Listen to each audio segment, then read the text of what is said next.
Hi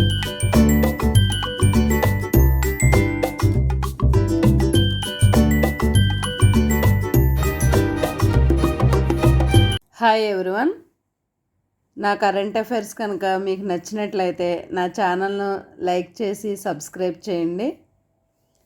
daily current అఫైర్స్లో ఈరోజు 28 July పేపర్లో ఉన్న కరెంట్ అఫైర్స్ ఇక్కడ కొన్ని రాయడం జరిగింది. అమెరికా అధ్యక్ష ఎన్నికలు, డెమోక్రటిక్ పార్టీ అభ్యర్థిగా కమలా హారిస్. ఏపీలో విద్యా పథకాలకు కొత్త పేర్లను పెట్టడం జరిగింది.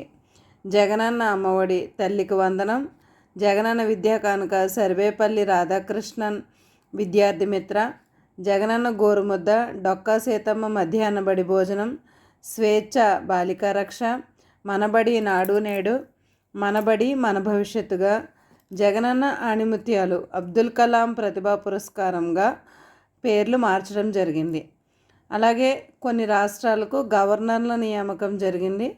తెలంగాణ గవర్నర్గా జిష్ణుదేవ్ వర్మ, రాజస్థాన్ గవర్నర్గా హరిభౌ కిషన్ రావు బాగ్దే, మహారాష్ట్ర గవర్నర్గా సిపి రాధాకృష్ణన్, సిక్కిం గవర్నర్గా ఓం ప్రకాష్ మాథూర్, జార్ఖండ్ గవర్నర్గా సంతోష్ కుమార్ గాంగ్వార్, ఛత్తీస్గఢ్ గవర్నర్గా రామన్ డేకా, మేఘాలయ గవర్నర్గా విజయ్ శంకర్, పంజాబ్ గవర్నర్గా గులాబ్ చంద్ కటారియా, అసోం గవర్నర్గా లక్ష్మణ్ ప్రసాద్ల నియామకం జరిగింది.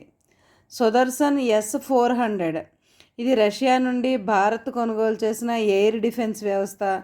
ఇది అత్యంత ప్రభావశీలమైన రక్షణ వ్యవస్థ. లోక్సభలో యువతకు 10% సీట్లు ఇవ్వాలని ప్రైవేటు బిల్లు పెట్టిన శశి థరూర్.